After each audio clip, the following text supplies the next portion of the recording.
Good morning. It's a good morning. It's a good morning to have a microphone. Sorry, I had to wait for it to actually kick in. Welcome. I'm glad to see you all smiley faces. I'm glad to see a nice smiley sunshine. It's great. Welcome to spring. Surprise. The rain and stuff will still come. It's fine.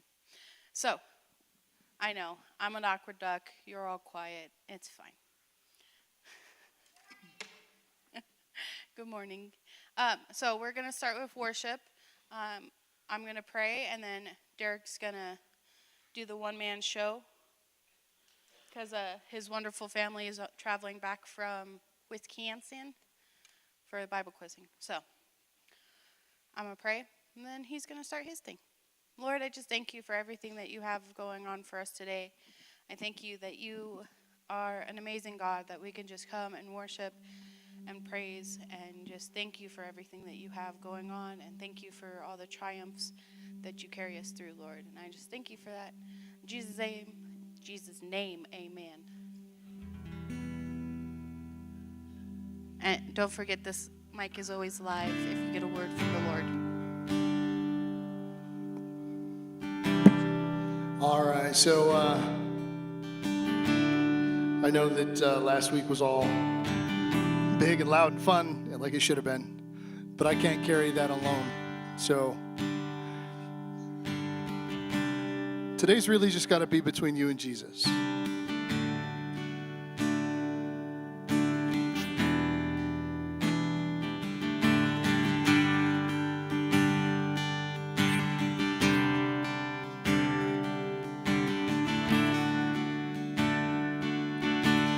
This soul once torn and beaten, left without reason to move on. Then you reached down and brought me up from the valley of dry bones.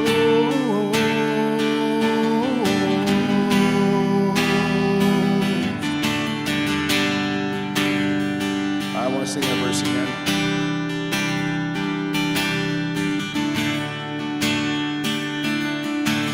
This soul once torn and beaten, left without reason to move on.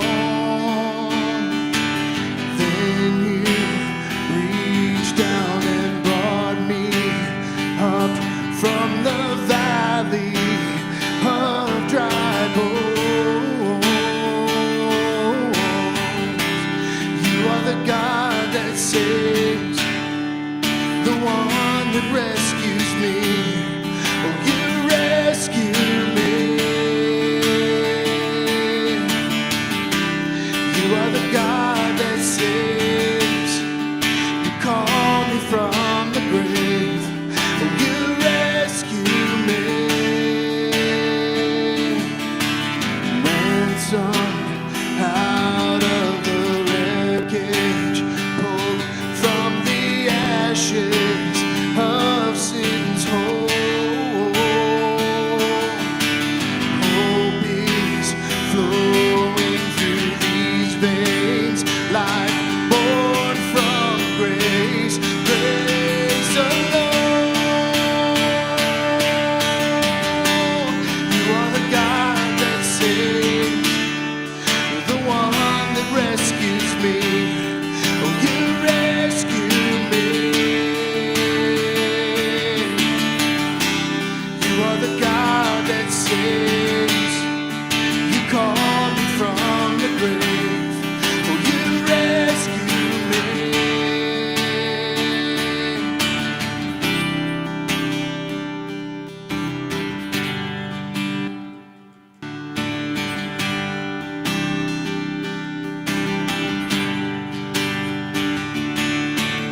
I hear the song of victory over me. I hear the song of victory ring over me. I hear the song of victory the song, I hear the song of victory ring over me. I hear the song, I hear the song of victory ring over me. I hear the song, I hear the song of victory ring over me. Yeah, yeah.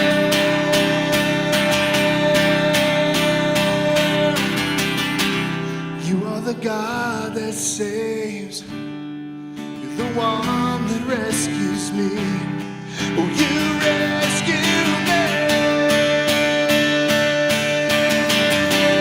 You are the God that saves. You're the one that rescues me. Oh, you rescue me. You are the God that saves. You call me from the grave. Oh, you rescue me. You are the God that saves. The one that rescues me.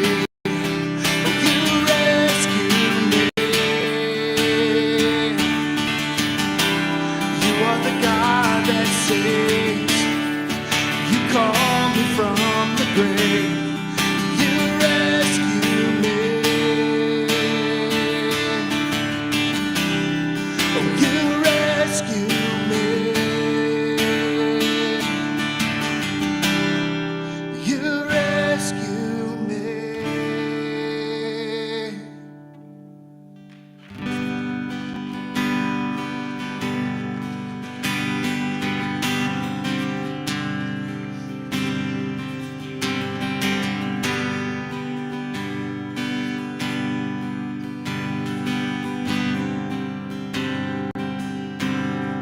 Christ is my firm foundation,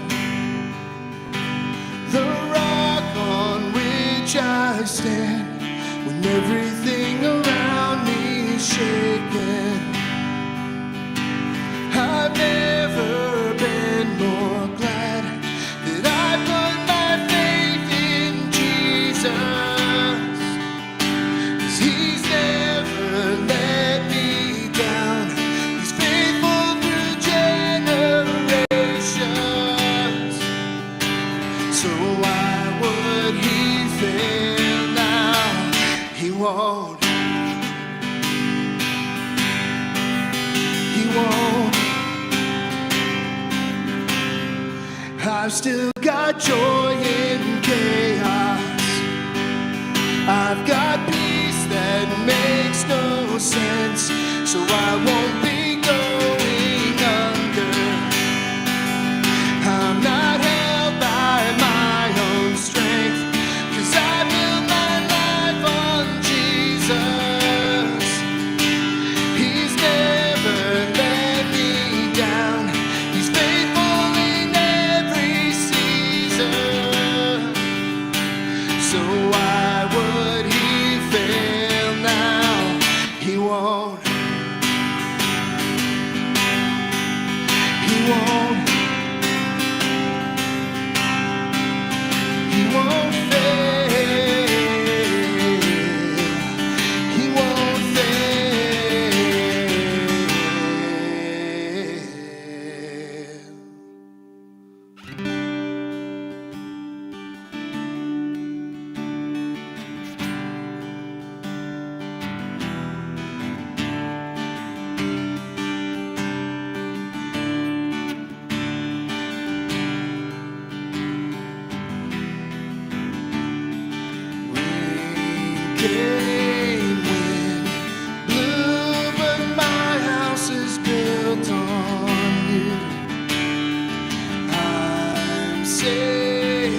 I'm standing strong on you. I'm gonna make it through, 'cause my house is built on you. Christ is my firm foundation, the rock on which I stand, and everything around me is shaking. I've never been more glad that I put my faith in Jesus, 'cause he's never let me down.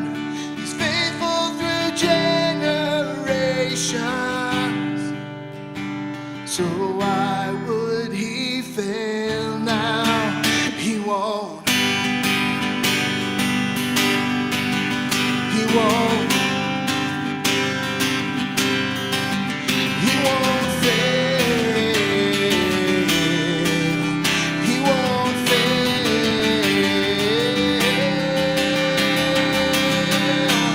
Christ is my firm foundation,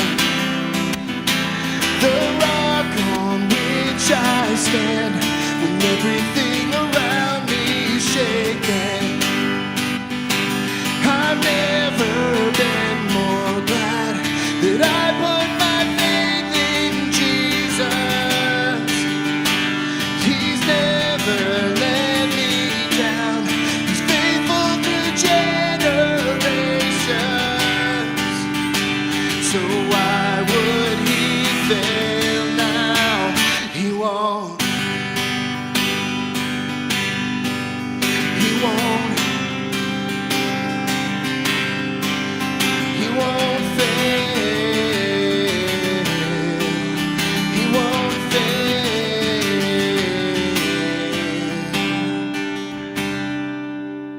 He won't.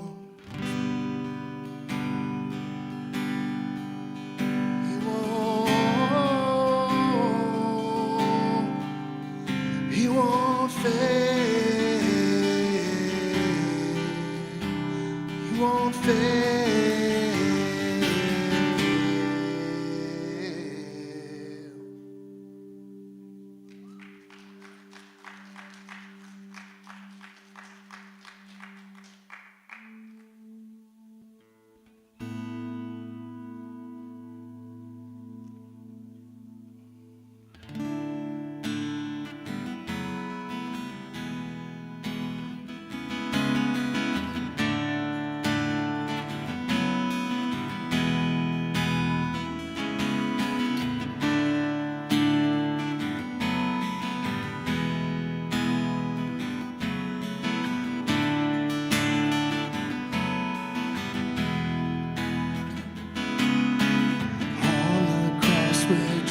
Jesus died, the innocent was crucified, the wrath of God was satisfied. Your perfect blood poured out for us. Now freedom given to the slave, shackled ones become unchained, and every sin is washed away. You're glorious, glorious. I will lift my hands to worship. I will raise my voice, my song, with all my heart, Lord, I adore you. Jesus, you're glorious, glorious. The victory has now been won. Death and darkness overcome by Jesus Christ, the risen Son. The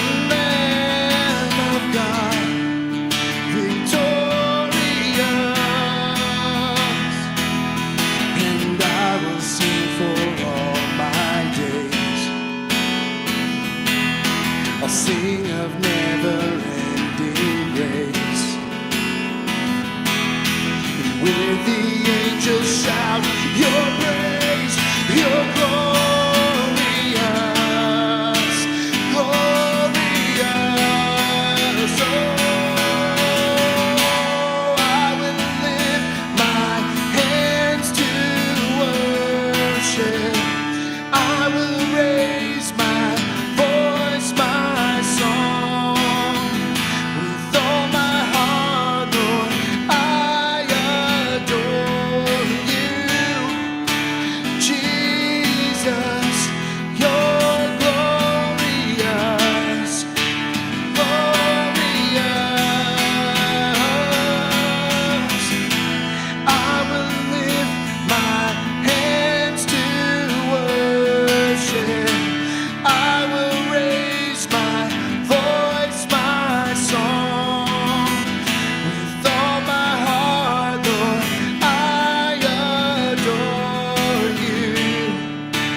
Jesus, you're glorious, glorious, you're glorious, glorious, you're glorious, glorious.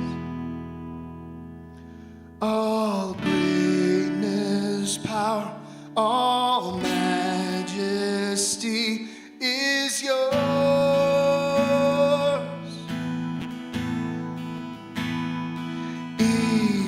Eternal One, you reign forevermore.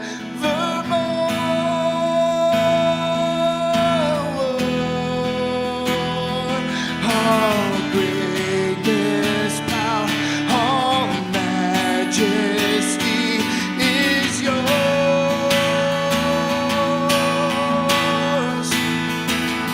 Eternal One, you reign forevermore.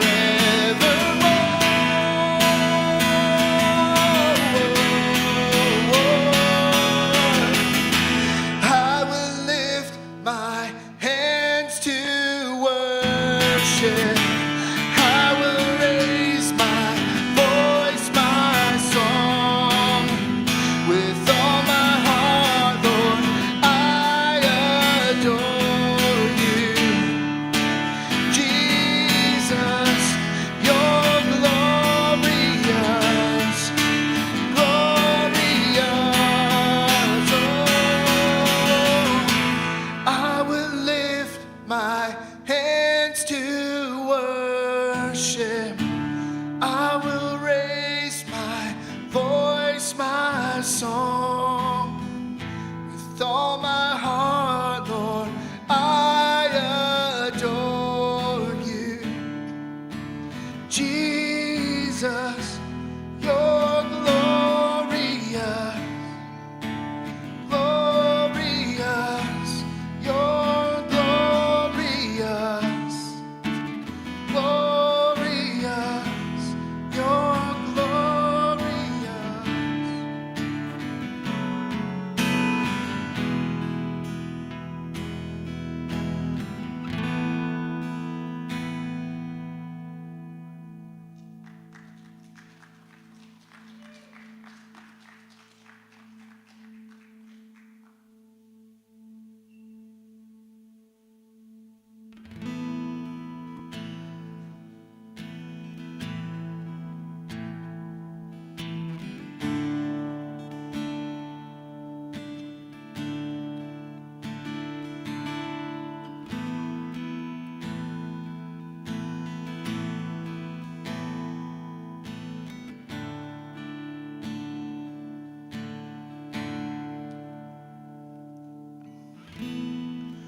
Like the rushing wind, would you breathe within my heart, heart?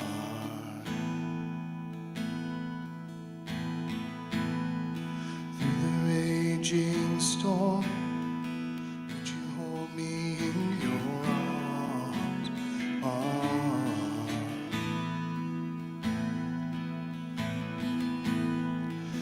the rushing wind, would you breathe within my heart, heart?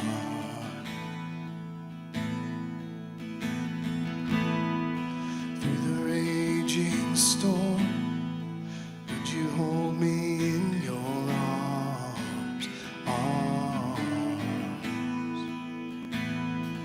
'Cause I need you.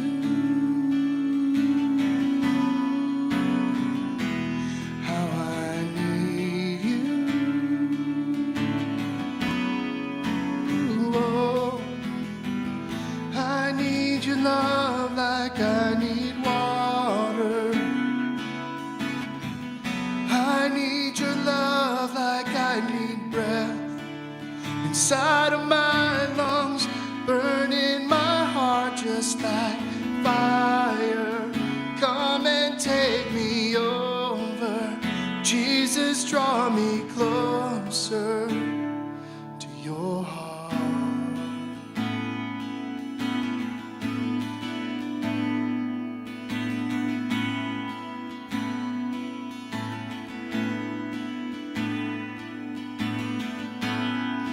Through the wind and rain, I can hear you call my name, name.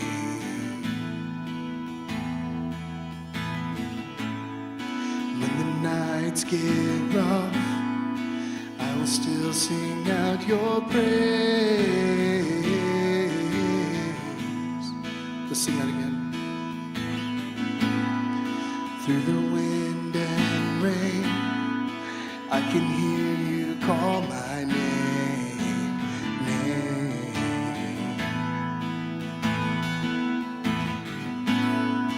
When the nights get rough, I will still sing out your praise.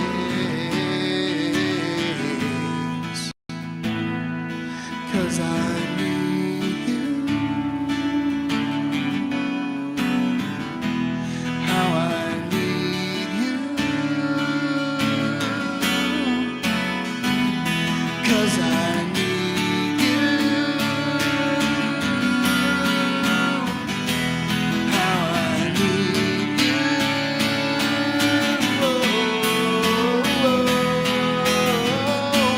Need your love like I need water. I need your love like I need breath inside of my lungs, burning my heart just like fire. Come and take me over. Jesus, draw me closer. I need your love like I need water. I need your love like I need breath inside of my lungs, burning my heart just like fire. Come and take me over. Jesus, draw me closer to your heart, your heart, to your heart,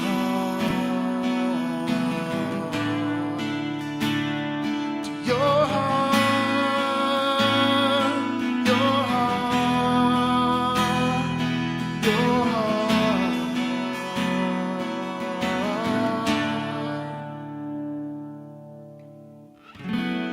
Closer than my every breath, closer than my every step, closer than the song I sing, closer than anything, closer than my every breath, closer than my every step, closer than the song I sing, closer than anything. You're closer than my every breath, closer than my every step, closer than the song I sing, closer than anything, closer than my every breath, closer than my every step, closer than the song I sing, closer than anything. Oh.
rather be than here in your love, here in your love. So set a fire down in my soul that I can't contain, that I can't control. I want more of you, God. I want more of you, God. So set a fire down in my soul that I can't contain and I can't control. I want more of you, God. I want more of you. I want more.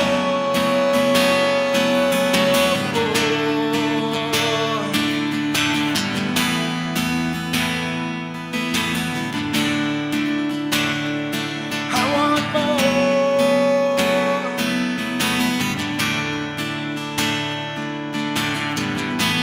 Set a fire down in my soul that I can't contain, that I can't control. I want more of you, God. I want more of you. So set a fire down in my soul that I can't contain and I can't control. I want more of you, God. I want more of you. I want more. I want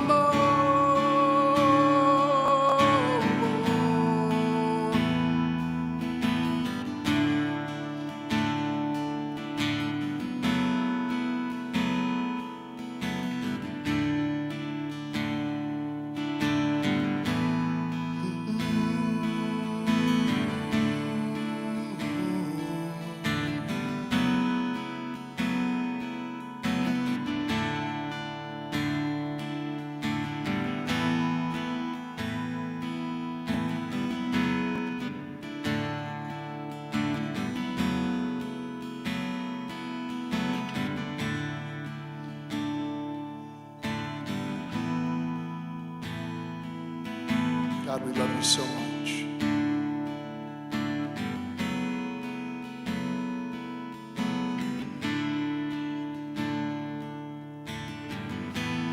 God, there's truly no place else we'd rather be right now than right here with you.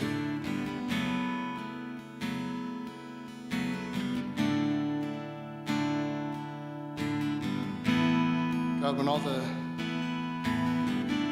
flash and all the extra noise and all the extra stuff goes away,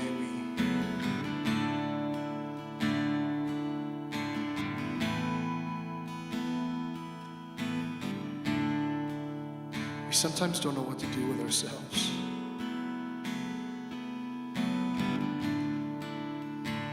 God, sometimes we use noise as a crutch. God, this morning we're here and it's the most basic of worship that we can bring. But we bring it nonetheless because you don't look at the noise, you don't look at the flash, you don't look at the production. You look at the heart.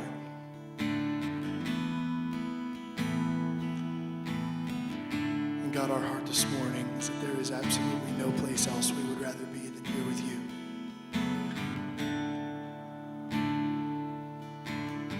There's no place I'd rather be. No place I'd rather be, yeah. No place I'd rather be. I'm here in your love, here in your love. There's no place I'd rather be. No place I'd rather be, yeah. No place I'd rather be. Here in your love, here in your love. Yeah. Yeah.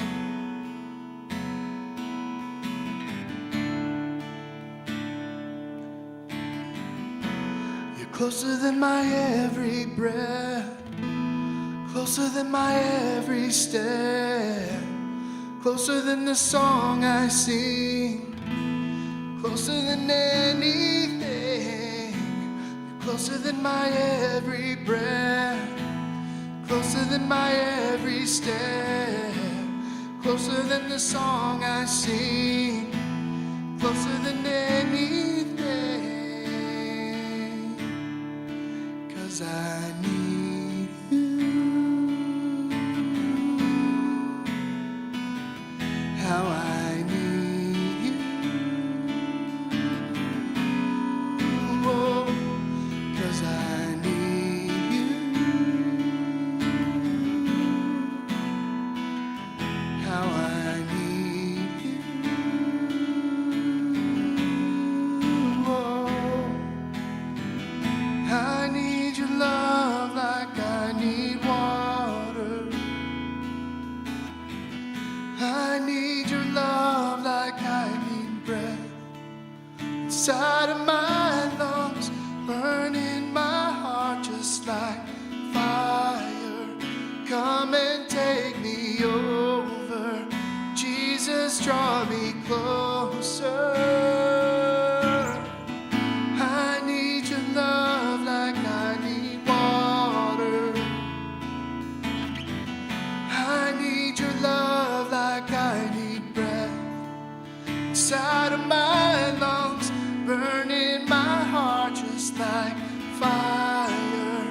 Come and take me over, Jesus, draw me closer to your heart.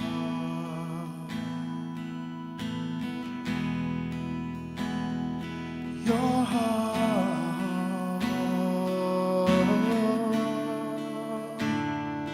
Your heart, your heart, your heart.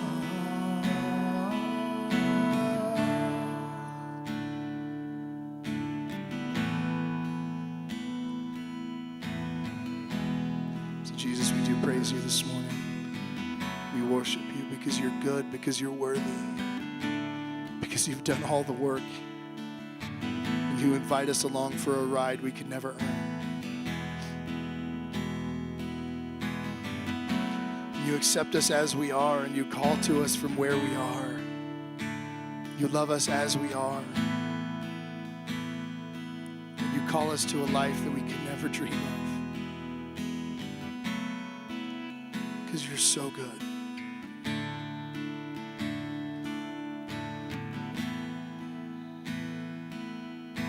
With Jesus, without you, we have nothing.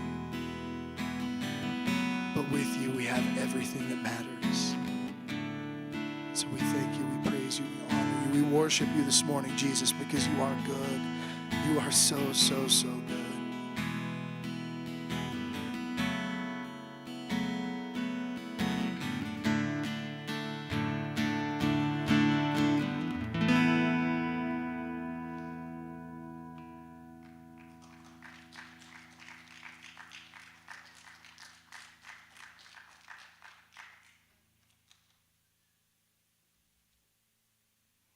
We're in this weird in-between season where it's cold enough outside in the morning that we still have to turn the heater on.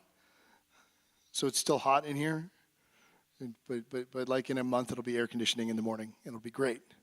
But right now, I feel like I'm in a shower and it's horrible. Like after church this morning, I want, if you feel like it, come and step up on this stage. It's like 400 degrees hotter up here.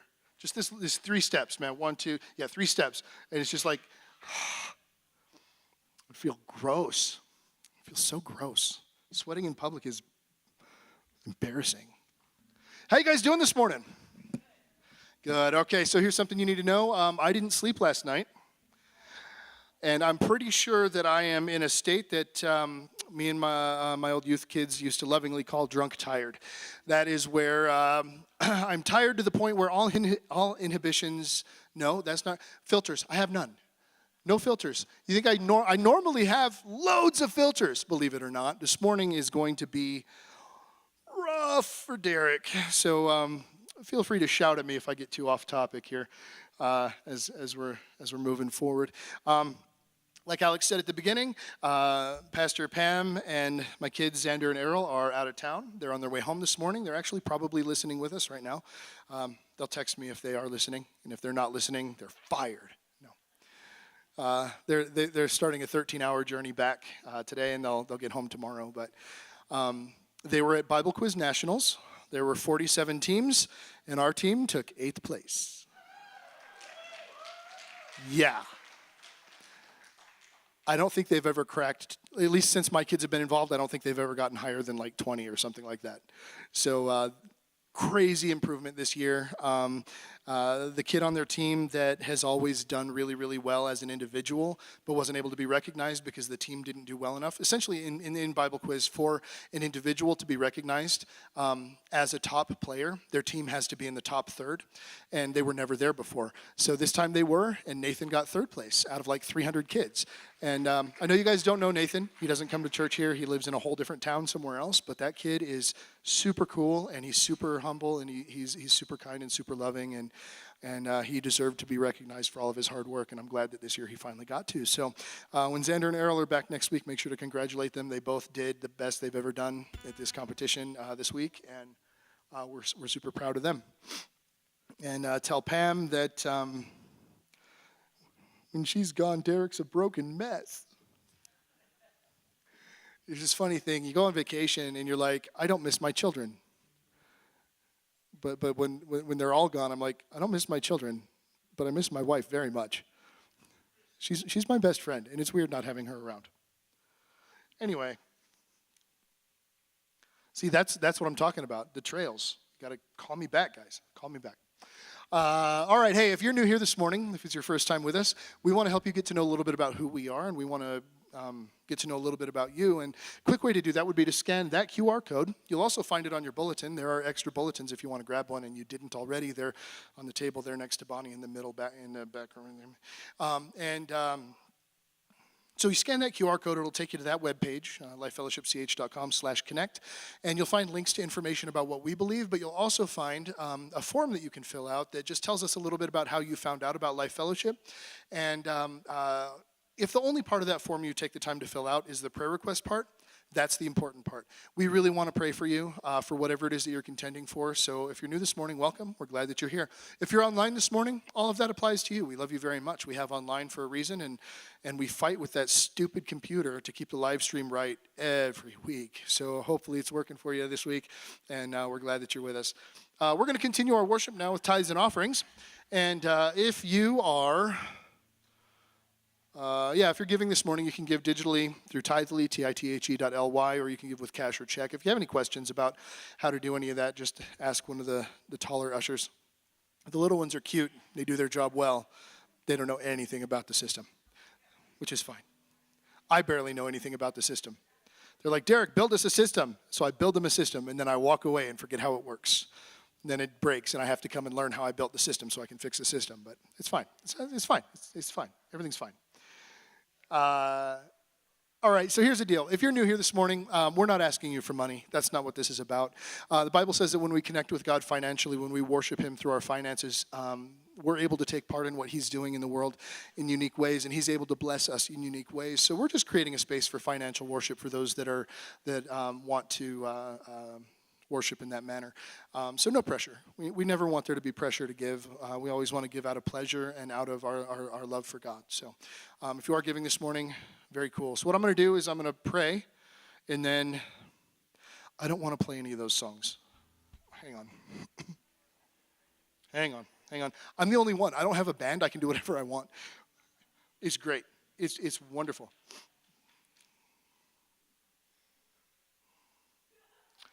All right, I'm going to play you guys a song that I wrote for camp that you've probably not heard before. All right, so we're going to mix our musical worship with our financial worship this morning. God, I thank you so much for all that you are. I thank you that you are our provider and that everything good in this world comes from you. God, I pray that you would take these tithes and offerings and use them to your will and your way because you are good and we trust you. You've proven yourself to be trustworthy. Our faith in you, God, isn't blind. Our faith in you is built on years and years of data backed up by your goodness. And so, God, we give today because we want to see what you're going to do, and we're excited about it. We thank you. In your name we pray. Amen.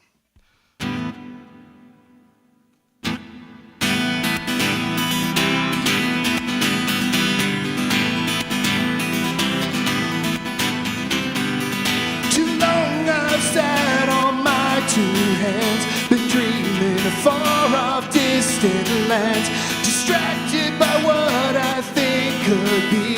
I'm not moved by that mystery.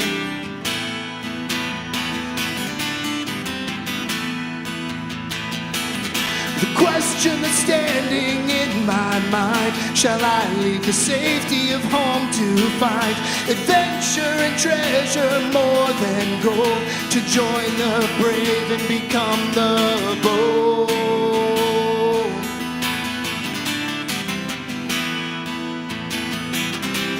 I've been smelling the roses for far too long. It's time to pack my bags and get my travel on. A leap of faith to lands I've never seen. So get off your hands and follow me. All the way my Savior leads me, I will follow through winding paths of mystery. Jump off a cliff into eternity. I will follow all the way my Savior leads me.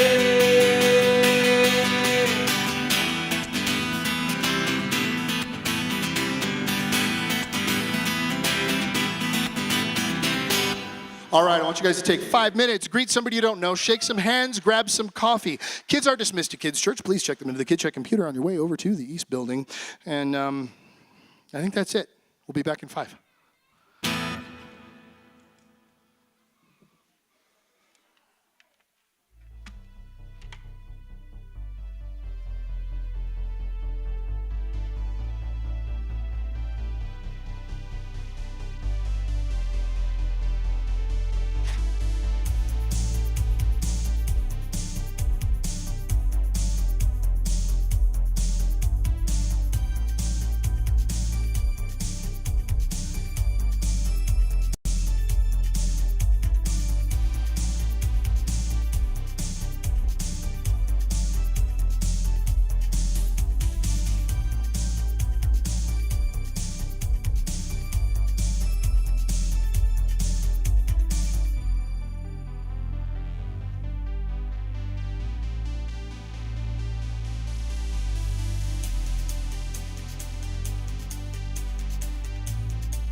getting in. We got a lot to do this morning. We've got enough time, it looks like, but we still got quite a bit to get through. So the sooner we get started, the sooner we will still be done, even if I have rabbit trails and such. Okay.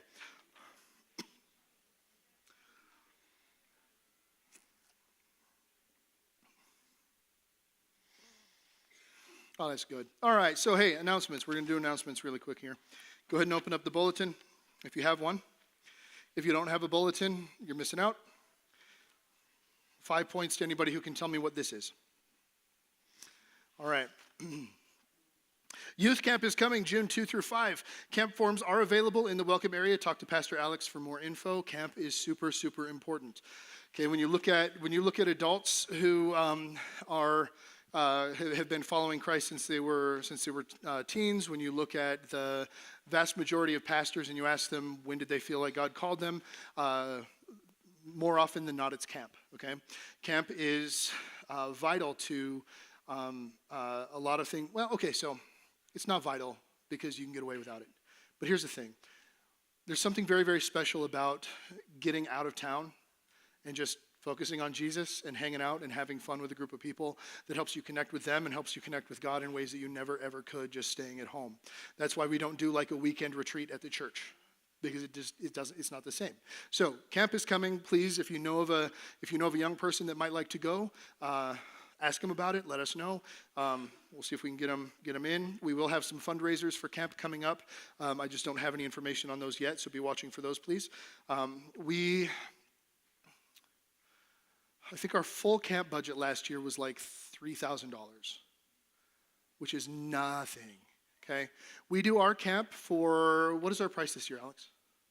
Our full price? $225. We're doing camp. It's 72 hours of camp because in Colorado, if you keep it to 72 hours or less, you don't have to send everybody to the doctor to get extra paperwork done. So we keep it short so Colorado stays out of our business, all right? And most camps are doing that now, also because it's so expensive. So our 3-day camp, $225. Most 3-day camps are $300-$400. Okay, so part of the reason that we're able to do that is because we do it all locally, because we have connections with the camp that does Bible quizzing, and that camp actually lets us stay there for free. As long as it's for a ministry thing, we get to stay there for free. All we have to pay for is like food and activities and the extra stuff, but the actual housing is free because they love us, and that's their ministry. So when we go to do these fundraisers, I want you to realize that we take 20 to 30 kids to camp every year. Most of them cannot afford to go, and they're paid for through these fundraisers. So make sure to get involved when those come up. Also plan to join us July 13 through 17 for our annual Vacation Bible School. That might not be in the bulletin between now and then because people tend to not pay attention if something's in the bulletin for too long. But we do want to call your attention to that now so you can get it on your calendar. Also, while we're talking about things that people don't pay attention to because it's been in the bulletin too long, we need your help. Here's the thing, all right?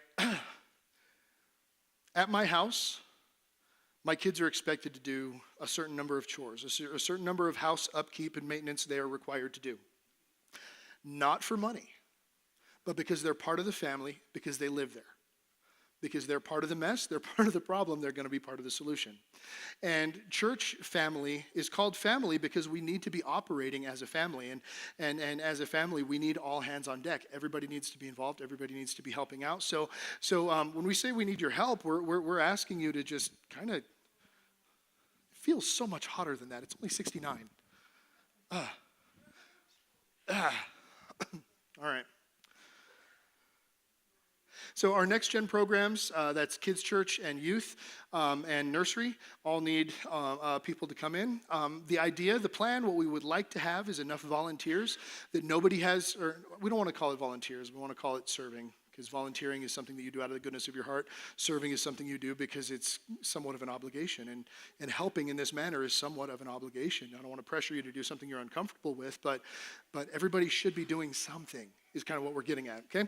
So we don't want anybody to have to serve more than once a month in any capacity that they serve in. We don't want anybody doing sound more than once a month. We don't want anybody doing media more than once a month. We don't want anybody doing kids church more than once a month. And if we have enough people involved, that can happen. What happens if we don't have that many people is everybody that is doing it gets burned out, and then they have to quit, because that makes sense. When you get burned out, you got to stop. And then we don't get to have those things. And so maybe we just don't have lyrics anymore. I don't know. Something I was concerned about a couple of months ago. But anyway, so we do need your help. Anybody know what that is yet? It is a spring, but it's a specific spring.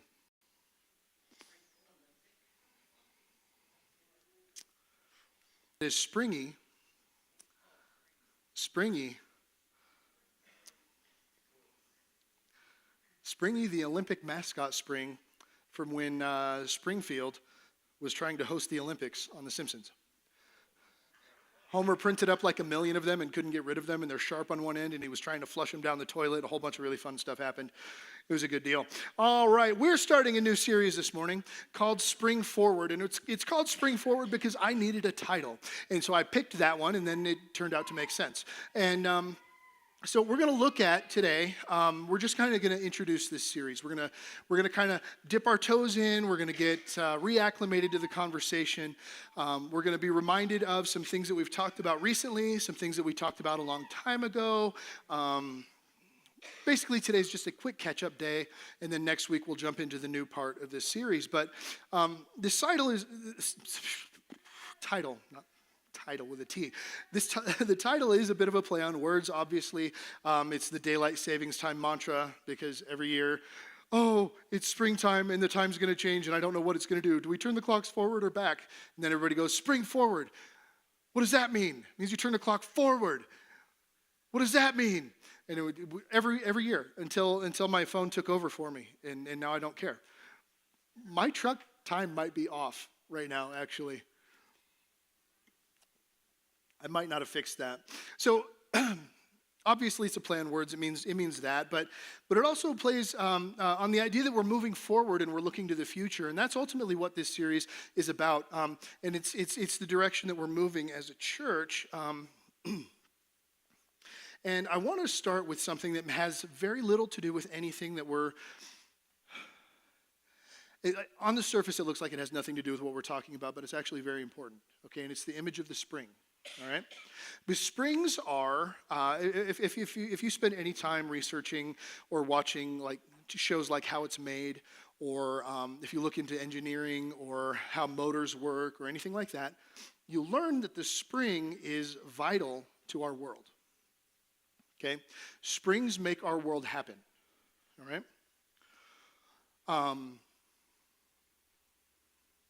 And so we're going to talk a little bit about that, right? We can go ahead and go to that next slide because I want to see it. It's one of my favorite things ever. I can just watch springs be made for hours. Guys, look at that machine. Now, this is slowed down. In real time, that's happening like multiple times a second or something like that. It's so fast. It's like, and it's just throwing out springs. So I'm going to read a little bit about springs this morning because it's going to give us a sense of direction for the rest of the series, okay? So in the history of springs, it's no exaggeration. Sorry, this is from jamesspring.com, all right? It's funny, companies that make springs have really good articles about why springs are important. It's fantastic. You wouldn't think so. You think you'd go to their site and it'd be like, we have springs. But they're actually like, here's the history of springs. It's wonderful. So in the history of springs, it's no exaggeration to state that spring technology has been around since the dawn of civilization. Look no further than the bow and arrow, one of the earliest applications of spring technology. The taut spring of a bow has stored and released the mechanical energy required to provide food and protection for eons. Like non-coiled spring applications, were used as suspension systems to absorb shock for chariots in ancient Egypt. Similar leaf springs were used on Roman two-wheeled vehicles. The modern leaf spring was introduced in the 18th century by the French nobility for their carriages. The arc-shaped plate fixed under a carriage to better hold the weight is considered the first for transportation vehicles. We still use leaf springs today in a lot of our trucks, in the back.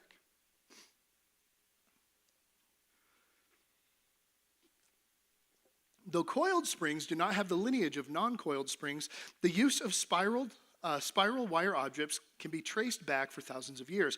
Archaeologists have discovered ancient coiled helical-shaped spring-like wire objects in the Balkans and across Europe that can be dated to 4000 BC. However, the first coiled springs did not appear until the late Middle Ages in Europe. Early applications included door locks and the spring-powered clocks that are still found in towers presiding over villages, towns, and cities throughout the continent. By the 16th century, coil springs appeared in the first large watches. Okay? Very, very cool stuff. At their core, this is from ProPlate.com, another spring manufacturer. At their core, springs function as energy storage devices. This is where it's starting to relate to us. Okay, history of springs is just cool information for me because I like to read about that kind of stuff. I like that kind of documentary. That's the word. At their core, springs function as energy storage devices that convert potential energy into kinetic energy and vice versa. This fundamental capability is harnessed in various applications ranging from the dampening systems that enhance the safety and comfort of vehicles, okay, shock absorbers, yeah, to the precise mechanisms in electronic devices that support their functionality. The intersection of springs with modern energy and technological solutions underscores their role as cornerstones of innovation. As industries strive for efficiency, performance, and sustainability, it becomes clear that the humble spring is far more than just a mechanical component. It is a vital enabler of progress. By exploring the multifaceted applications and advancements in spring technology, this is a lot of big words, isn't it? A lot of big words, but I haven't messed them up too bad yet, so let's see if I can finish. All right. By exploring the multifaceted applications and advancements in spring technology, we can appreciate how these essential components are shaping the future of energy systems and technological advancements, ultimately fostering a world that is both smarter and more sustainable. So, the humble spring, something that we never talk about, that we never really think about, unless one breaks, and then we're angry about it. That thing that makes your pen go clicky clicky, all right? They keep us on time, in line, and moving forward. Kind of sounds a little bit like Holy Spirit. I don't want to make this super cheesy at all. But springs function as energy storage devices that convert potential energy into kinetic energy and vice versa. Okay?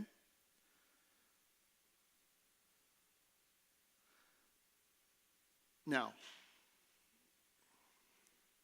don't we do the same with what God's given us? Don't we store energy that he gives us? Don't we expel energy as he gives it to us and then store the energy and expel energy as he's, like that's what we've been talking about for the last couple of months, is that we don't minister to people first. We love God first and then minister to people out of the overflow, right? Right? So we gather energy from the source and then expel energy into the world. That's very much spring-like, right? And so why is this important to us? All right, it's going to make sense, kinda. All right, I just wanted to talk about self-indulging. I just really wanted to talk about springs. That's all it is. That's all it is. So I told you guys before, but I'm going to tell you again. A few weeks ago, Pastor Pam and I were at a retreat in New Mexico, and we were talking about something other with the group, and somebody else was talking about something, and it triggered something in Pam's mind, and she said, I'm trying to say things in her words, and it's hard, because her words are not like mine. So it struck Pam that we figured out who Life Fellowship is at the end of last year, right? We got our new mission statement. It tells us who we are and what we're to be doing, what we're supposed to be doing, our general direction. But we don't know specifically what we're supposed to be actually doing. So, with that in mind, over the next few weeks, we're going to be taking a look at a few things, okay? And these will happen. We will answer these questions. We will answer these subjects as we go from week to week. It's not necessarily going to be, this is the week where we talk about this, this is the week where we talk about that. This is just kind of the overarching, it's the over whatever of the series, okay? We're going to be looking at the difference between identity, calling, and mission. Okay? Identity, calling, and mission. Who am I?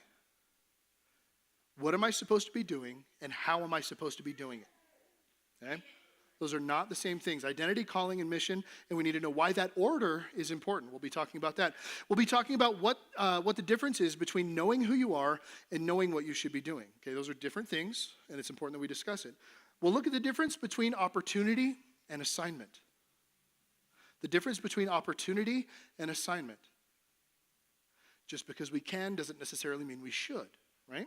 Okay? And finally, we're going to look at how we move from one season to another, from one assignment to another, and how we finish well, okay? When Pam and I were getting ready to leave South Dakota to move here, we accepted the job in April of 2021, but we didn't actually get installed as lead pastors here until the 1st of September of that same year, because Pam and I needed to finish our old assignment, and we needed to finish it well. And the only way for us to do that was to stay there in some capacity to finish up the dates that we were signed up for, that we were involved in. As soon as we finished those dates, we were able to move here full time. So in that 4 month or 6 month in between or whatever it was, I'm not going to math right now.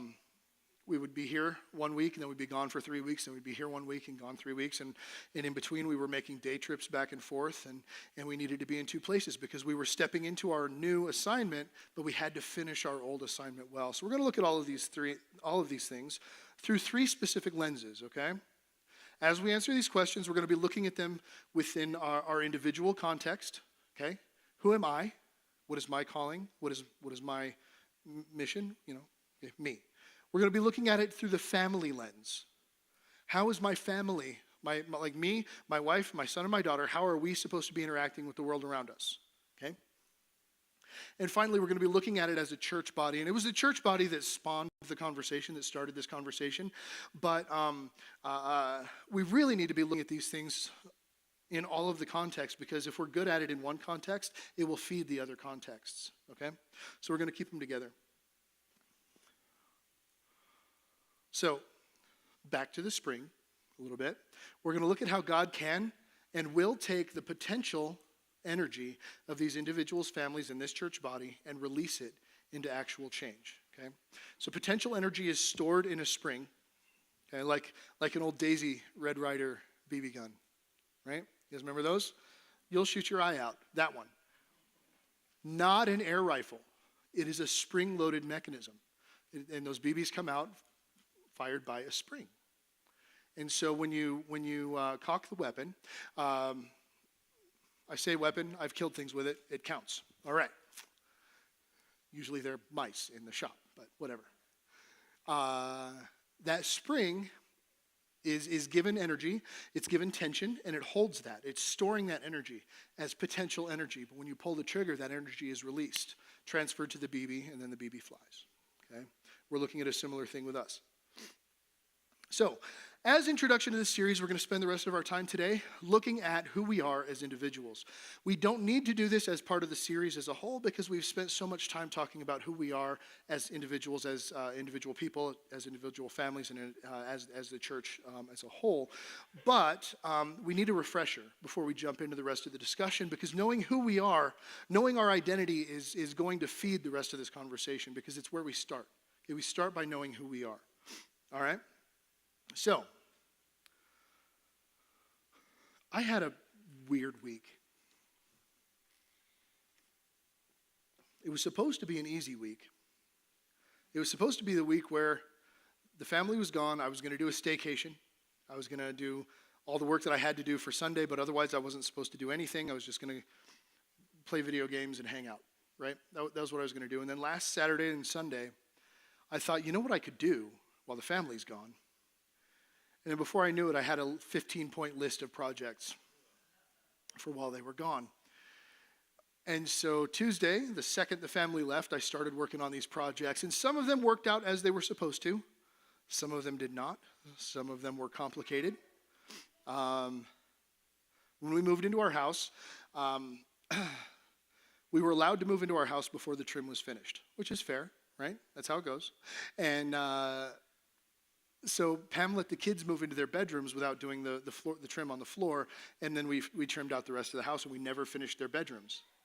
But one of the things on my list was to put tape on the floor in my garage so I could back in straight, because I can never see when I'm backing in because of the way the light goes with the sun coming over and everything. I can't hardly ever see. So I put some bright pink tape on the floor so that I could back in. But the garage was covered in dirt from the winter, so I have to sweep that. Okay, but if I'm going to sweep that, the trim for the kids' room is still in the garage behind my truck. I'll have to get that out of the way. But if I'm going to get that out of the way, I might as well go trim out the kids' rooms. But if I'm going to trim out the kids' rooms, I got to pull all their junk away from the walls. When my kids left, their rooms looked clean. They really did. But the second I started touching stuff, things started falling, and there's mess everywhere, and they'll be able to sleep in their beds when they get home tomorrow night, but then they're going to have to clean their rooms again because I cannot put it back how it was. Like Errol has this one shelf in her closet that I had to get behind, and I pulled it out like 3 inches, and just like a torrent of just stuffies and backpacks and clothes and just rained down on me like a cartoon. It was horrible. It was horrible. And then I spent like 2 days just stressed out, like, how am I going to put their rooms back together? I have to put their rooms back together. And it took me like 2 or 3 days to get to the point where I realized they didn't actually clean their rooms. This is not my fault. Ha ha! If they had actually cleaned and organized their rooms properly, that wouldn't have been an issue. I pulled Xander's bed away from the wall and found like a 6-inch pile of Lego mixed with dog hair. And I looked at it and I went, oh no. I got a broom and I swept it out of my way. And I did my work. And I kicked it back against the wall and I pushed the bed back and I left. I can't do this. So anyway, my whole week was project after project, issue after issue, thing after thing. I'm almost done with the bulk of it. There's one project I decided not to do because I can't do it myself. I was about to do it and I realized it's just too big for me to do alone. So I'm going to wait on it and hopefully we'll have it done next week and I'll tell you about it then. But getting everything else done, and then I had an appointment Wednesday morning that kind of messed with my head for the rest of the day. And then I was out with Ben all week. Ben had some dental surgery this week. He's hurting. You know the guy with the dog? Yeah, him. He had some dental surgery this week, and so he's kind of sore this morning. You could be praying for him. But anyway, I spent Thursday with him, taking him to the city and bringing him home because they didn't want him driving. And then I got home, and it was this great deal because I got home on Thursday afternoon, and I said, okay, I'm going to make dinner for me. Yay. And I knew what I wanted. And then when I walked into the house, I got sidetracked, and I started on projects again. I finished the projects. I looked down at my watch. It says 7 o'clock.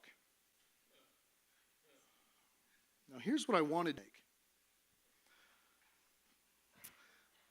A couple of years ago, we had a staff Christmas party, and we did like a Mexican food kind of a thing. It's what we do for our Christmas parties. And then the next day, McCracken's, Cassandra and Matt and their kids came over, and we were just going to do pizza for lunch, make it easy. But I had all this leftover Mexican food, and I had this pile of chorizo that I had made. And it was so good, and so I put it on a pizza, and it was like, you don't even know. And so that's what I was going to make on Thursday, and I looked down, and it's 7 o'clock. If I'm going to make a chorizo pizza, I got to make chorizo. If I'm going to make chorizo, I got to go start soaking dried chilies now. This is going to take like 3 hours. By 10:30, I was definitely eating pizza. Yeah, I did it. But I couldn't decide on anything else. And so I spent that whole day, and I got nothing actually done that day except an amazing pizza. And don't buy chorizo at the store, guys. Just get ground pork and make it yourself. It doesn't take a whole lot of time, and it's so worth it. And then you do like a sour cream and hot sauce like base, and then you do white cheese and then chorizo, and then sauteed peppers and onions and jalapeno, and then a little more cheese on top of that. So good. So normally on Wednesdays and Thursdays I get my sermon done. I did not get my sermon done Wednesday and Thursday, so I sat down to do it Friday, and it took me all day. And I feel like it doesn't make any sense. So we're going to hope that it lands this morning, And we're going to start by talking about the changing of names, because a couple of weeks ago we were talking about Abraham and how his name used to be Abram and it became Abraham, and then we just kind of glossed over it. And I said, yeah, we'll talk about it some other time. Today's that time. Genesis chapter 17, verses 1 through 6. When Abram was 99 years old, the Lord appeared to him and said, I am El Shaddai, God Almighty. Serve me faithfully and live a blameless life. I will make a covenant with you, by which I will guarantee to give you countless descendants. At this, Abram fell face down on the ground. Then God said to him, this is my covenant with you. I will make you the father of a multitude of nations. What's more, I am changing your name. It will no longer be Abram. Instead, you will be called Abraham, for you will be the father of many nations. I will make you extremely fruitful. Your descendants will become many nations, and kings will be among them. Now, remember that in Hebrew, changing a single letter in a word changes the direction of the word vastly, okay? And we're not going to go in and look super deep at these names, but we are going to look at the difference between the two, because Abram means exalted father, okay? Exalted father, the one father, okay? But Abraham translates to father of multitudes. So Abram, exalted father of his family, okay? Abraham, father of all the families. It's very important, very important. Let's jump down a little further down in that same chapter, verses 15 and 16. God said to Abraham, regarding Sarai, your wife, her name will no longer be Sarai. From now on, her name will be Sarah. And I will bless her and give you a son from her. Yes, I will bless her richly, and she will become the mother of many nations. Kings of nations will be among her descendants. Now, Sarai and Sarah are the same root word. Okay, they really are, just like Abram and Abraham. And when you just look at if you look at the definitions as they are, Sarai means princess. Sarah means noblewoman. But is a noblewoman lesser than a princess? Okay, well, if you do a little bit of research, you find out that they both mean princess, but one of them is possessive and one of them is not. Sarai means princess of her family. Sarah means princess of all the families.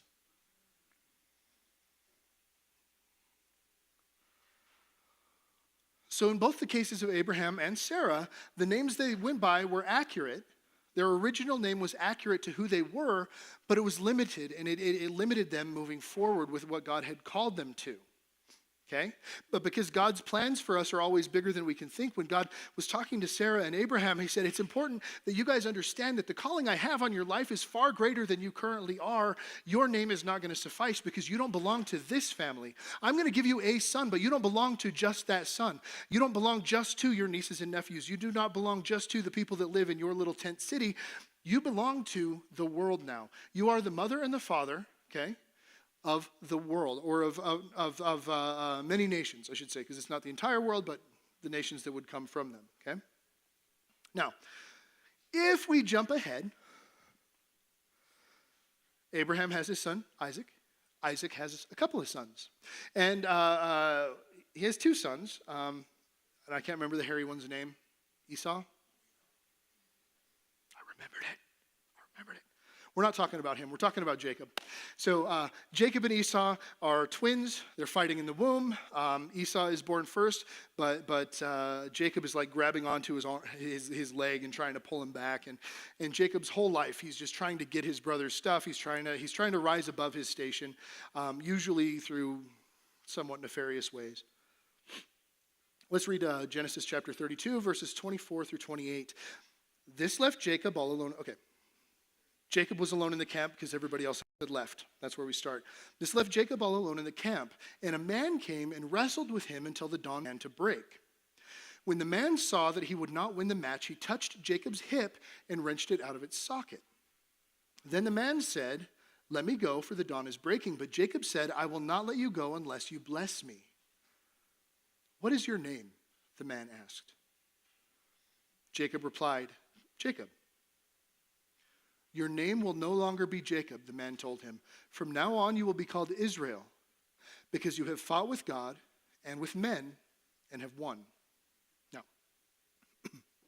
He did not win. This is somewhat of a mistranslation. Okay? They wrestled and they wrestled, and God, wrestling with Jacob, was like, I don't want to do this anymore, and wrecks him. Okay? So a little bit of a side thing here real quick, but I think it's a good time to talk about it.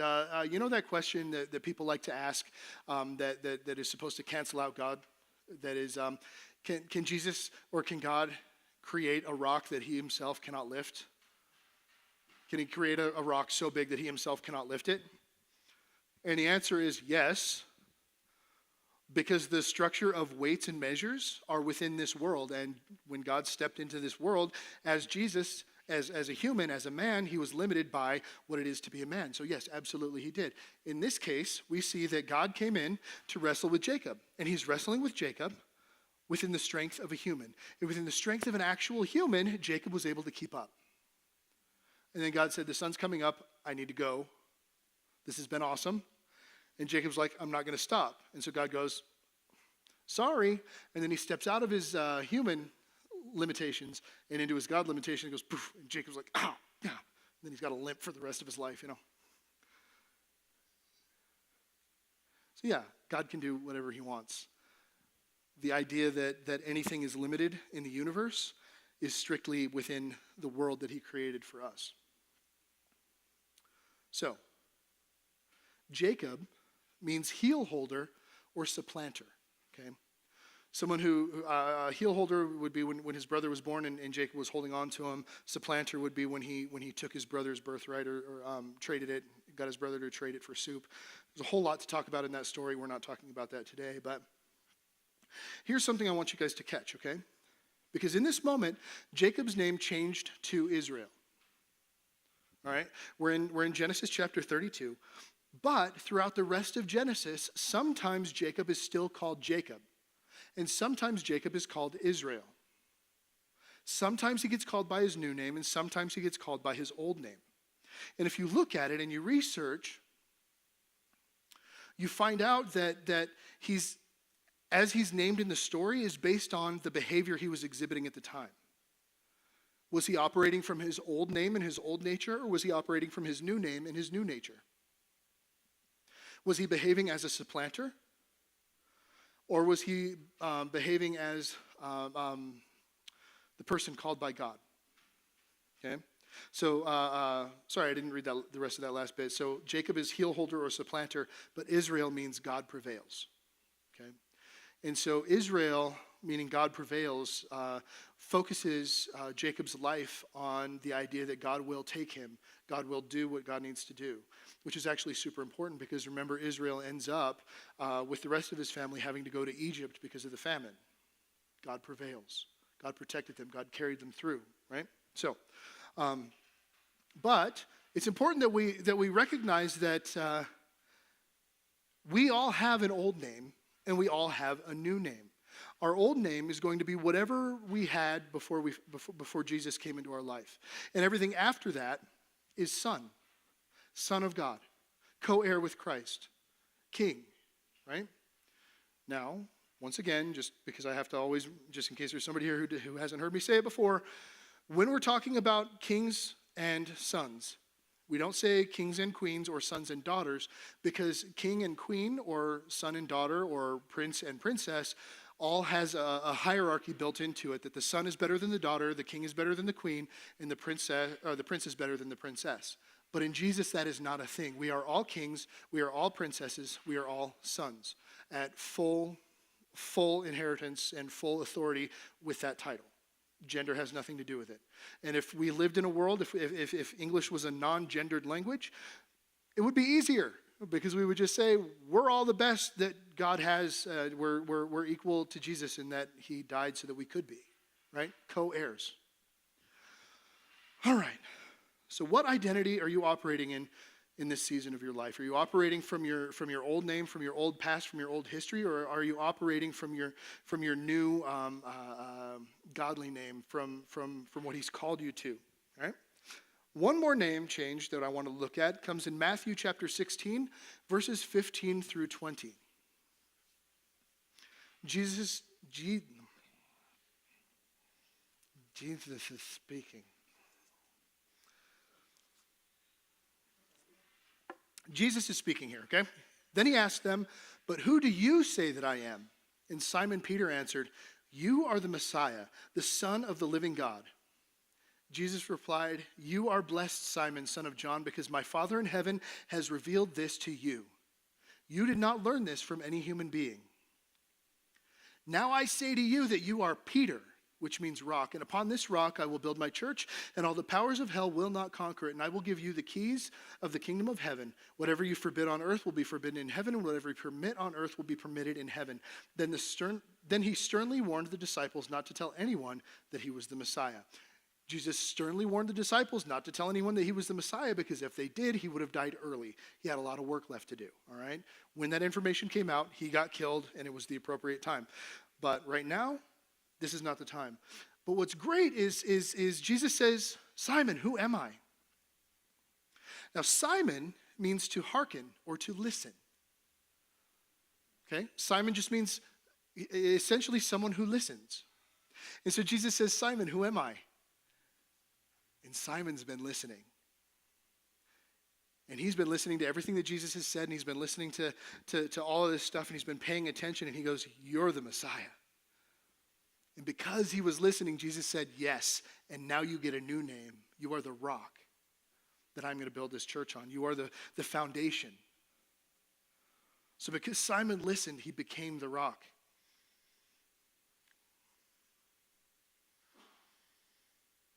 Can you smell it? Can you smell what the rock is cooking?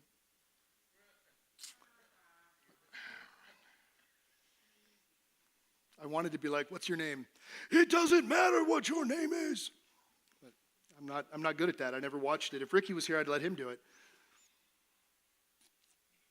But Ricky's out having a family day. He's like, "Derek, can I have a family day on Sunday?" I'm like, "Dude, always go do family stuff." So sometimes the consequence of living in our old identity leads to our new identity. Our old identity isn't necessarily a bad thing. Okay, with Abraham and Sarah, with Abram and Sarai, their old names weren't bad things. Their new names were more broad. With Simon, his old name wasn't a bad thing. He did well within that, but because he listened, he got to be the foundation. Because he was paying attention, he got to be the foundation. Because he understood who Jesus was before anyone else, he got to be the foundation. All right? So, there are many realities about who we are. There's a lot of detail in who is Derek. Okay, I recently have been going through some testing. All right, I'll tell you. I don't know. I don't have results yet, so I don't know. But I went through this last 2 weeks. I went through an autism screening. Because I want to know more about me. I want to know more about who I am and how I am, and I want to know why I am the way that I am. Why can't I remember the things I can't remember? Why do I behave in weird ways? Why are rabbit trails something I just do without knowing it? There's a lot about me that's very frustrating, and it just seemed like this was a good step to take as far as like learning about who I am and seeing if I can build systems to make myself operate better. And so through this, there's a lot of interviewing. And I filled out a couple thousand words of interview questions before I even went to see the guy. And then last Friday, like 2 weeks ago, I went to his office and did a bunch of cognitive testing and some personality testing. And then this Wednesday morning, I sat down and we went through some more interview stuff in a one-on-one conversation. And he was asking me questions that I don't get asked very often because they're specific to a purpose, right? And I realized that so much of the hurt that I still carry comes from things I hadn't even thought about. Some of my current social awkwardness isn't because I'm currently socially awkward. It's because it's a learned behavior from when I was a kid and I was socially awkward and I wasn't able to carry myself in public. And so I learned to kind of shell up and close up and shut down to protect myself. And I still do that, but I don't think I have to. And so we're looking at who we are, and we're looking at our identity, and we need to be looking at where does our identity come from? Where does my current identity come from? When my identity conflicts with itself, why is it conflicting? Okay? So if I'm defining myself and I say, well, Derek is a loser, because Derek feels like a loser sometimes, but Derek is the son of God. Those conflict. Why do they conflict? Because one of them is a lie and one of them is true. And so I have to look back and I have to say, okay, is Derek a loser? No. Does Derek screw up? Absolutely. But that doesn't make him a loser. That makes him a human that sometimes messes up. Okay, so then I need to redefine myself. I need to redefine how I speak of myself, how I view myself. And so as we're looking into our identity, we have to understand that our identity can come from what we've been told about ourselves, from names that we've been called, from behaviors that we've been called, by what we've done, our history, by where we've come from. When I first started dating Pam and she went to tell her, or I was going to start dating Pam and she told her dad about me, and he goes, he's American? And she goes, yeah, my wife's Canadian, if you don't know. And so she goes to tell her Canadian dad, and he worked for Peterbilt Trucks at the time, and so he worked with a lot of Americans that would come in the trucking business, and he says, okay, he's American. Where's he from? And she goes, Wyoming. And he goes, at least it's not Texas. I don't know where his hatred for Texas came from. I don't think he actually hated Texas. I think it was a thing that came, I don't know. I wish I'd asked him before he passed away, but it never came up again. And anyway, but my identity for a long time came from being from Wyoming, from Gillette, Wyoming, of all places. And so when I moved to Sheridan, Wyoming after Bible college, Sheridan, Wyoming and Gillette, Wyoming are feuding, or had been, probably still are to a degree. But like in the 70s when my dad was a kid, they were the kind of feuding where my dad and his friends would chase the Sheridan school bus out of town by shooting at it with .22s and throwing beer bottles at it. That was the kind of like violent thing going on between these two towns. So in the early 2000s, I leave Gillette, go to college. After college, I go to Sheridan. People say, where'd you grow up? I say Gillette, and they go, oh. And they walk away. And they didn't want to talk to me anymore.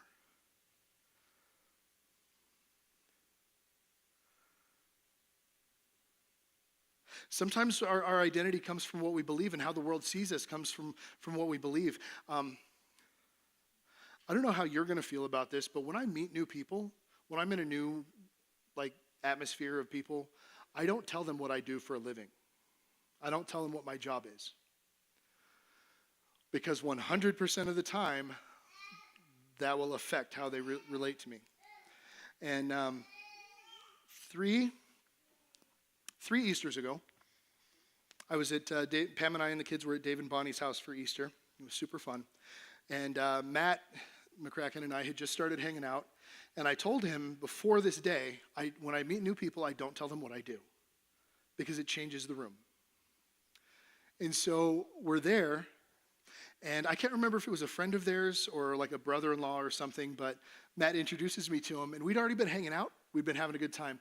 And then Matt goes, yeah, this guy's my pastor. And the kid goes, did not speak to me for the rest of the time, didn't even look at me for the rest of the time. And I don't remember who it was. I cannot for the life of me remember who it was. I know it wasn't Delbert. I know it wasn't like immediate family. It was one of the others. But conversation over. Instantly. I had neighbors in South Dakota. I had neighbors that would come, and I would not tell them, and I would not tell them. And we would have conversations, and we'd stand out in the driveway, and we would talk to each other, and we'd be having a great time. And then after a few weeks, they go, "Oh, what do you do?" "Oh, I'm a youth pastor." Never talk to me again. They lived there for years, and I could not talk to them again. I'd just, "Hi." So sometimes our identity is affected by what we believe. Because if you tell people in the world that you're a Christian, they're probably not going to want to talk to you because Christians have kind of been jerks lately, right? Sometimes our identity comes from our family, our town, like I said before, or our circumstances. Okay, when I was growing up, if you lived in the neighborhood right around the high school, you were trash. Because that was the drug neighborhood. That was the trash neighborhood. If you lived in that neighborhood, it was not good for you, and we would not treat you well. Nobody would. I was trailer park kid, and I still wouldn't treat you good because, hey, I had it up on somebody, right? I was a jerk, partially to survive and partially because learned behaviors, and I was a jerk, all right? So a human's identity, our identities come from hundreds of places. And some are fair and some are not. But what's important is that when we come to Jesus, we recognize that we get a new name. That when we come to Jesus, we are grafted into his vine. And our history, our root system is no longer our past. And our root system, our new root system is Jesus in his past. Our root system is no longer where we came from and what our parents called us and our experiences from when we were a kid. But our root system, our history, where we draw life from is now from the root system that Jesus has planted. And it's in him, and it's in love, it's in grace, it's in mercy, it's in a new day and a new life and a new identity as a son and as a king and a co-heir and all of the great things that Jesus has called us. We have a new name. Now, I recently came to the realization that I try not to tell the same story over and over again because I get annoyed when I hear the same story over and over again by people. And I know I still tell a lot of stories again because I have to. Because there are people here today that weren't here last week, so I have to reiterate. I have to say things again. But a lot of times over the last few years, when Pam and I moved here, I told all my stories in the first year. And then I stopped telling them, because I had told them, and I didn't want to tell them again. And it's been over the last few months that I realized we're a whole new stack of people. Y'all need to hear my stories so that you can know who I am again and where I come from again. And so I've been kind of bringing in some of those stories again. And this week, as I was coming to this point, I realized that there's a video that I showed early on that 100% applies to this conversation. And it's about 7 minutes long. And we're going to watch it here in just a second. But I messaged Pam. I said, can I play this again? I know we did it, but it was like 2022 when we did it. And she said, yes, that'll be great. So we're going to watch this video, and then we'll end, okay? Go ahead. God spends a lot of time in the Bible telling us who we are. It's almost as if he knew that we would doubt who that was from time to time. It's as if he saw it coming, that we'd spend our whole lives searching for what our identity, what our real name was, and that there'd be many moments in our lives where we let different kinds of names define us. When we've looked in the mirror, compared ourselves to pictures, and heard the name ugly.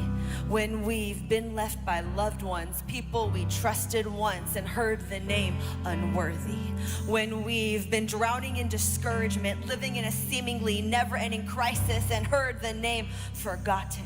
When we've had our hopes up and our hearts open, only to be brought down by closed doors, and we've heard rejected. When we've looked for infinite, affirming love through lesser physical, fleshly versions.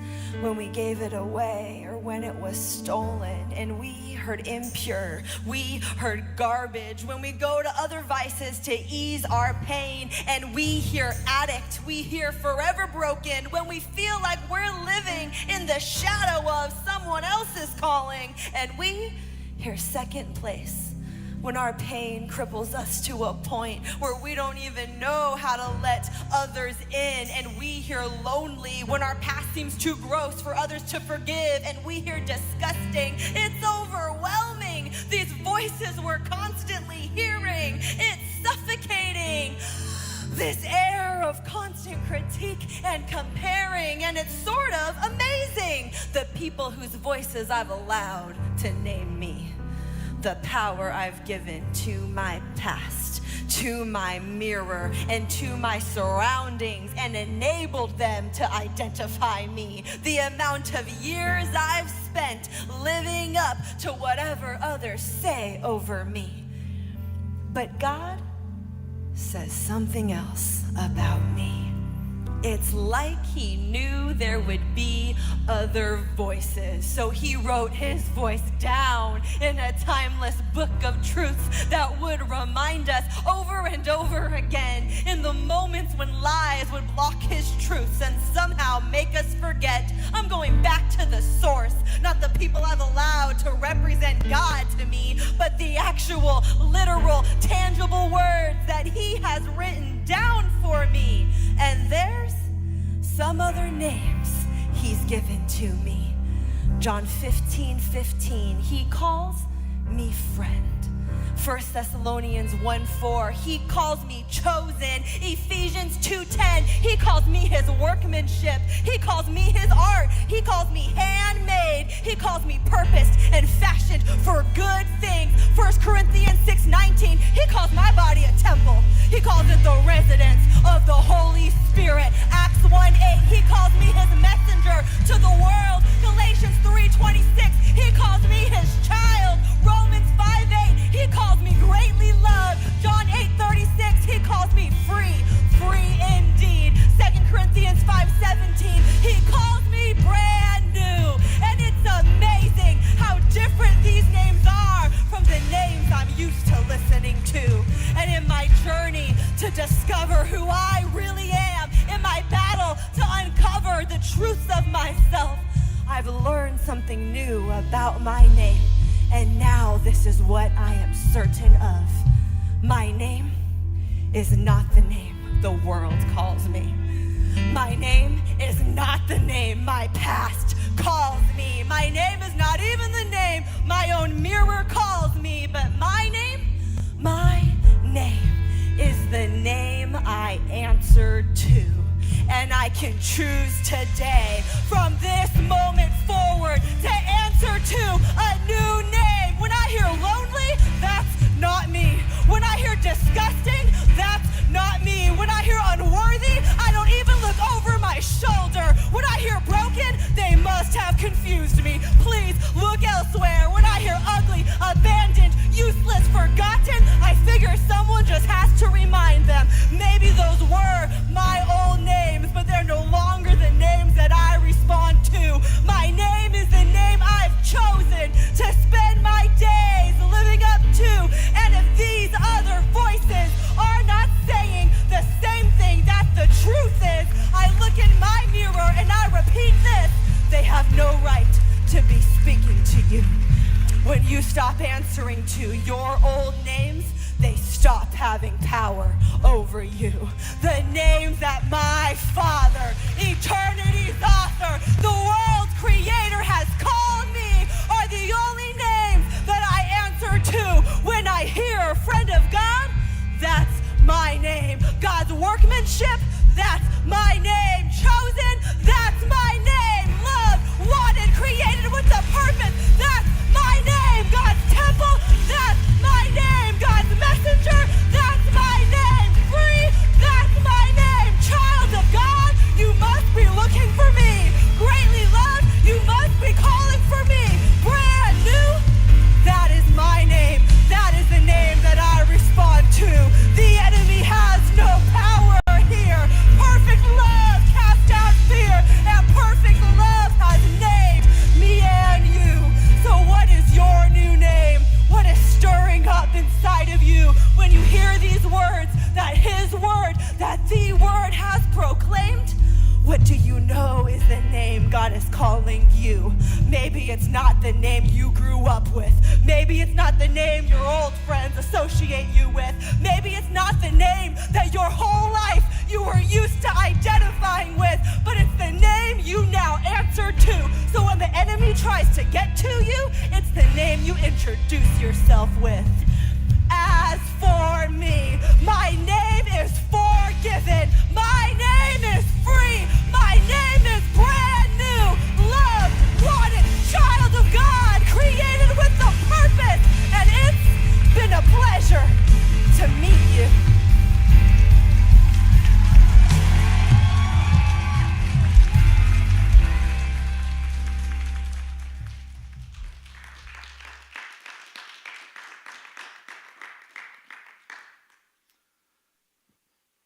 Yeah.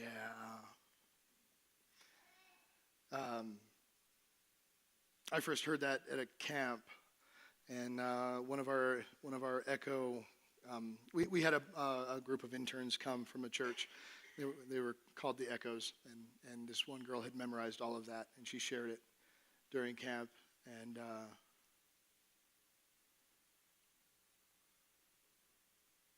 never ceases to affect me because those old names are always creeping up.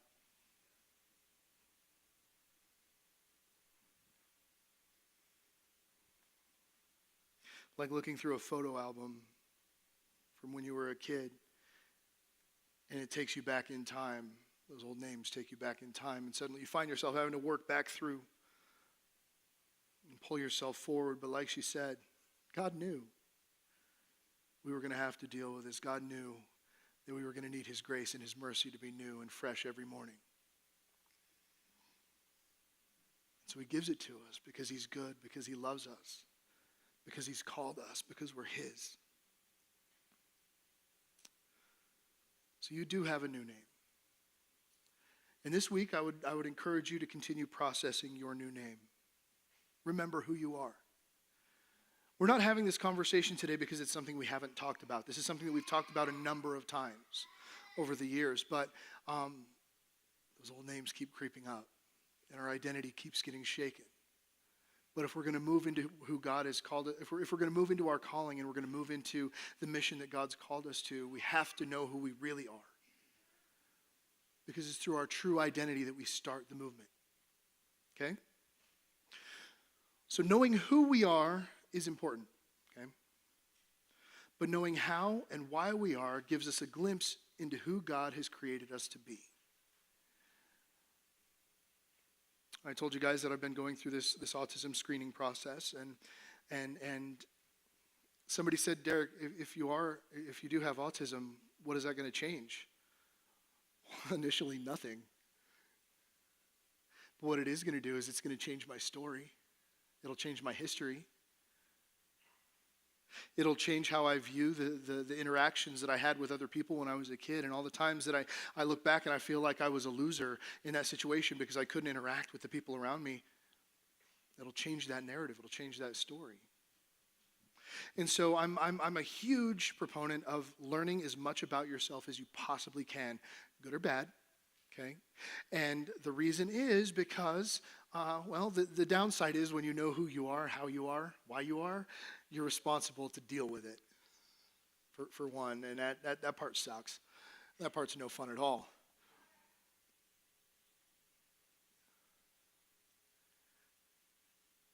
Because if you're damaged, if you're hurt, if you're broken,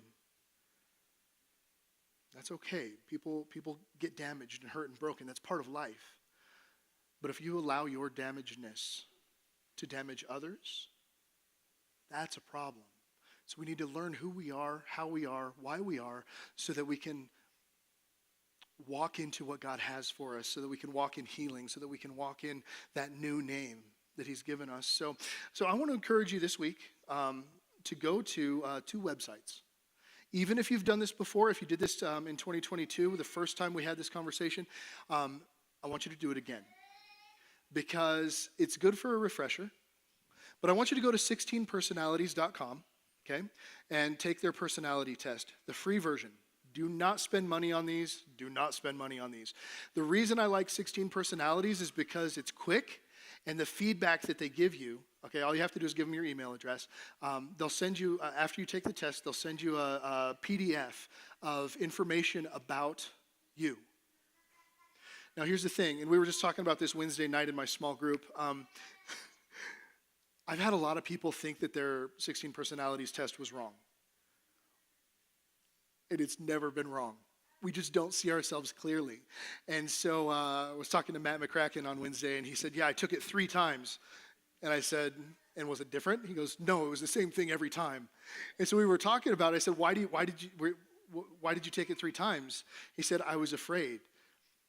Because if that's what my personality is, that's what God's calling me to. And if that's what God is calling me to, that's scary because it's so much bigger than I think I am.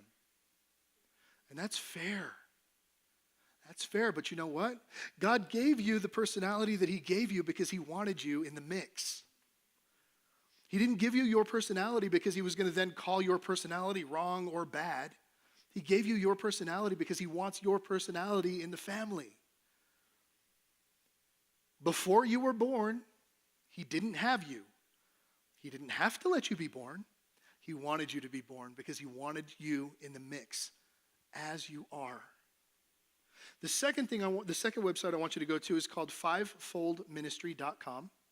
Okay? Now, if you're from back in the day and Fivefold Ministry scares you, don't stress it out. It's not a big deal. Fivefold Ministry is the old term for APEST. Okay, and 2 years ago we talked about APEST. It's apostles, prophets, evangelists, shepherds, and teachers, and that is the Jesus represents all 5 of those things perfectly. And as we are made in his image, those things are represented in our lives, okay? So we have our normal personality, our regular personality test, but we also have a child of God personality. Am I designed in such a way that I want to shepherd people, where I want to take care of them and see them grow? Or do I want to teach people? Do I want to help them understand what's real in the world? Am I like an apostle where I want to see systems rebuilt and built better, and I want to see us progressing? Or do I have the heart of a shepherd? No, prophet. Do I have the heart of a prophet where I want to see justice done everywhere? And where when I see things that are wrong, I want to fight that? Or are you an evangelist? Are you an evangelist who just wants to see the world come to Jesus?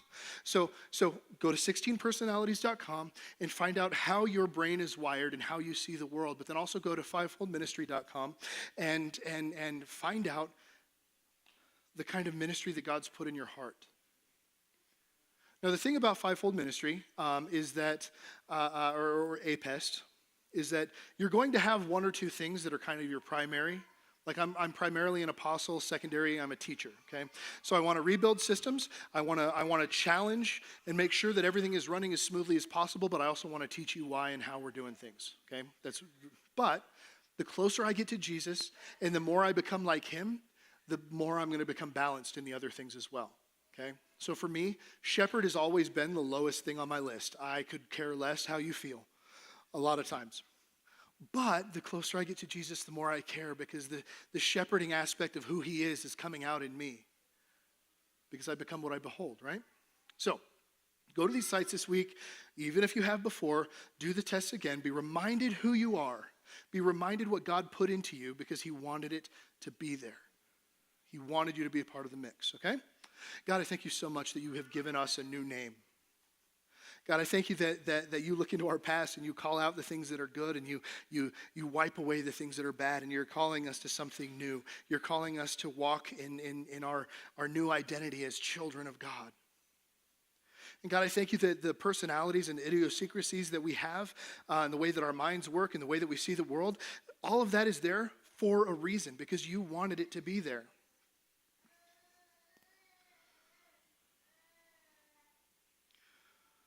Like 9 months ago when I was starting to look into this autism screening thing, and I'm really concerned because it looked like I could have autism. And I was like, oh shoot, if I have autism, that means I live in my own world and I don't actually see this world as it is. How could I possibly be a leader of other people in a world that I don't see as it actually is?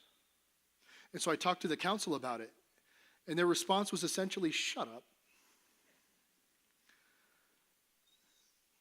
They're good people. They're there for me. I needed that. Because I see the world differently, I'm able to help you see what's real in the world. Because I stand on the outside of it looking in. And that's true whether I have autism or not. I'm not a normal person at all. I definitely stand on the outside. So God, I thank you that whatever you've put in us, you put in us for a reason. Whatever you've allowed in our lives, you've allowed for a reason so that we can interact with the world around us. And God, I thank you that even though you don't cause the hardships in our lives, you don't cause the things that happened to us that maybe damaged us before, you didn't cause those things, but God, I thank you that you use them as opportunities to help others. that you don't waste our pain. You use it to help other people have less pain and to bring them to healing and hopefully sooner so that our pain isn't wasted, so that our suffering isn't wasted, but our suffering can actually have a silver lining. God, your plan for us is so great and so full of love and full of grace and full of mercy and full of all of these things that we can barely understand. But you still choose to be with us and work through us, and we're so humbled by that. We're honored to be a part of what you're doing, God, and we thank you for giving us the opportunity to learn about who we are and who you've made us to be. And God, help us to remember our new name. Help us to answer to the name you call us, not the old names that the world called us. Because God, only one of those names matters. Only one of those voices matters. And help us to listen to our Father's voice, and we thank you. In your name we pray. Amen. All right, guys. I don't think there's anything. Go out and give them heaven. Have a great week.